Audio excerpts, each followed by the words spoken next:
The federal government shutdown is stretching into its 6th week now, but signs of a resolution have emerged. KTVZ's Tracy Tuesday breaks down how major areas, travel, SNAP benefits, and health subsidies are being affected. Tracy? Lee, thanks, Lee. So after weeks of deadlock, the United States Senate passed a compromise funding bill Sunday night with a 60-40 vote. Tonight, the House Rules Committee met to discuss the funding package, which extends government funding through January 30th and includes a minibus of a 3 full-year appropriations bill, as well as fully funds SNAP benefits through the end of next September. Now, the Rules Committee is necessary. It's a necessary step before the legislation can make it to the House floor. The government will reopen immediately once it clears the United States House of Representatives and receives the president's signature. Let's discuss the 2 key topics: the Supplemental Nutrition Assistance Program, also known as SNAP, and health insurance, also known as the Affordable Care Act subsidies for SNAP. This year, according to the Oregon Department of Human Services, approximately 313,000 Oregon residents are predicted to have their SNAP benefits either reduced or cut entirely. Today, the U.S. Supreme Court sided with the Trump administration to allow it to continue to withhold fully funding food stamp payments this month. The court's extension of a short-term order comes amid signs the government shutdown could soon end.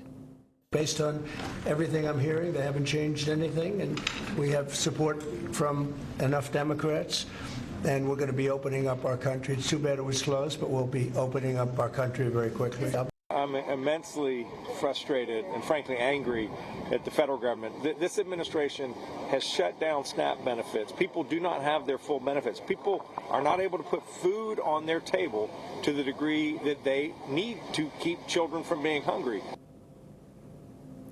And finally, health insurance surrounding Affordable Care Act subsidies. When 8 Senate Democrats voted with Republicans on Sunday night to approve the funding measure to reopen the government, they agreed to join the vote without securing their party's demand to guarantee an extension of enhanced Affordable Care Act subsidies, which helps thousands of Oregonians afford insurance. If the shutdown continues, enhanced tax credits could lapse, meaning higher premiums for millions. House Democrats will strongly oppose any legislation that does not decisively address the Republican health care crisis. If Democrats just want to scream and yell and say that there's a health care crisis, but not participate in actually working to pass legislation, then that's on them.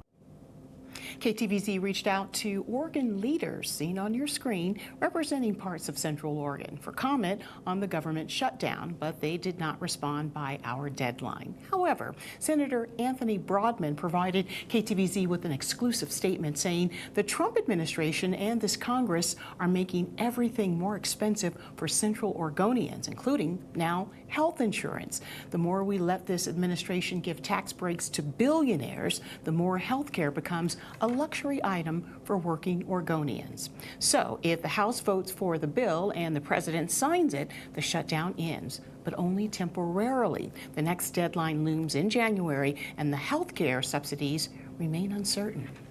All right, maybe we'll revisit this again in January. Absolutely. People are hoping not, but you never know. Thank you, That's right. Tracy.